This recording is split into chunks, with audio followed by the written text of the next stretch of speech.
The United Kingdom has an interesting history. Many kings fought battles, wars between Protestants and Catholics were common, and diseases like the plague dominated the country. In this lecture we are going back to the start of the British Isles and work our way up to the present day while stopping at some important events that happened in the United Kingdom's history. The United Kingdom is a strong country. Still, to this day, it rules over several parts of the world from Canada to Australia. Many countries in the world have been part of Britain, including India and the United States. Britain was so powerful because of their knowledge of trading and their wisdom when it comes to ships and the seas. They occupied India and were the first people to go to America. Nowadays, Britain still reigns over the Commonwealth, of which Australia is the best known.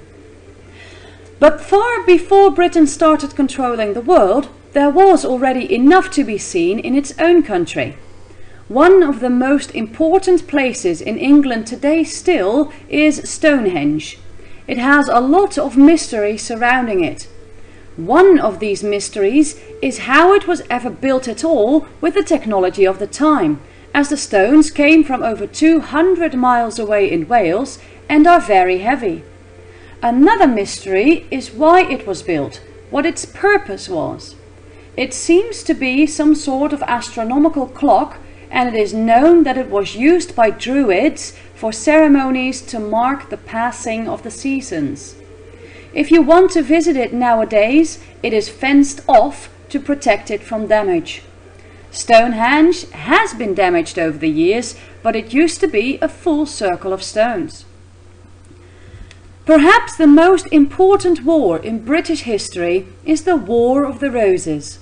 It was a war between two houses of royalty, the House of Lancaster and the House of York. The name War of the Roses comes from the symbols of the two houses, a red rose for the House of Lancaster and a white rose for the House of York. The winner of this war would become King of England and Wales. The war was fought between 1455 and 1485 and was won by the House of Lancaster. Henry Tudor became king.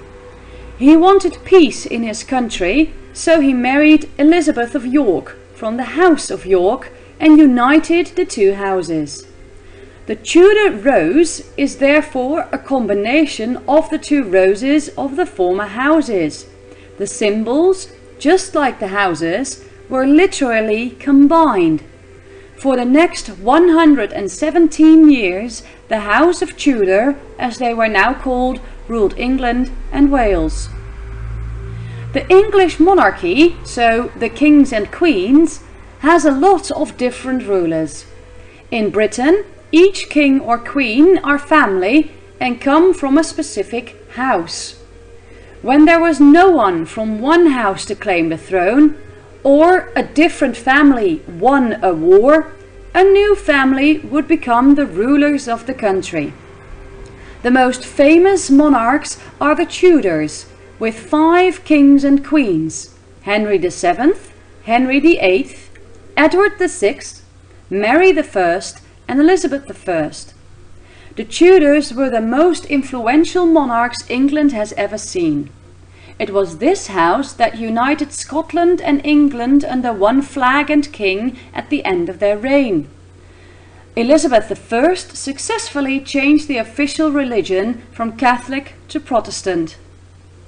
Another famous royal family is that of the Windsors, who are ruling right now. The current Queen of the United Kingdom is Elizabeth II, and she will be succeeded by either Prince Charles or Prince William. Probably one of the most gruesome rulers of England was Henry VIII. Not because he was cruel to his people, but because he had 6 wives during his life, of which he killed 2, Anne Boleyn and Catherine Howard. He divorced 2 other wives, one died of natural causes and his last wife survived him, meaning he died before she did. Because he wanted to divorce Catherine of Aragon, he had to think of a solution to one problem. Divorce was illegal under the Roman Catholic Church. Still, Henry VIII wanted a divorce, so he just quit the Roman Catholic Church and created his own church, the Church of England. This church has all of the same rules as the Roman Catholic Church, with one exception: you could get a divorce. In 1605, a group of English Catholics tried to blow up the Parliament and kill King James I of England in the process. Guy Fawkes is the most famous of these people.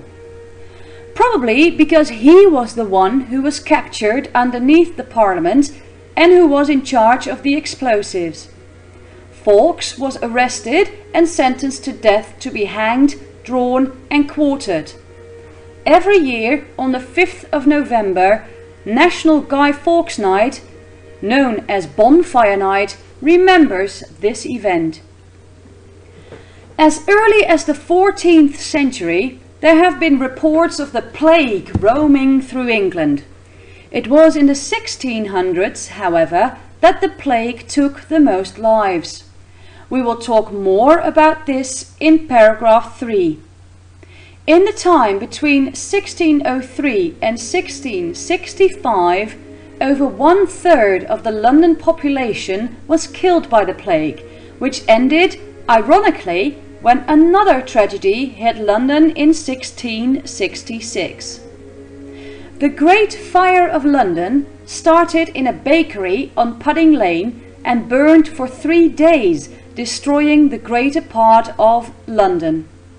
Although only a few people were killed, the fire consumed and severely damaged thousands of houses, hundreds of streets, the city's gates, public buildings, churches and St. Paul's Cathedral.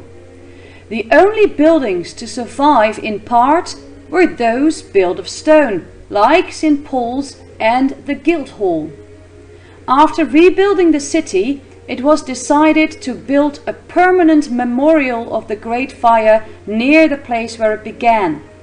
The monument, as it came to be called, is 61 meters high, 202 feet.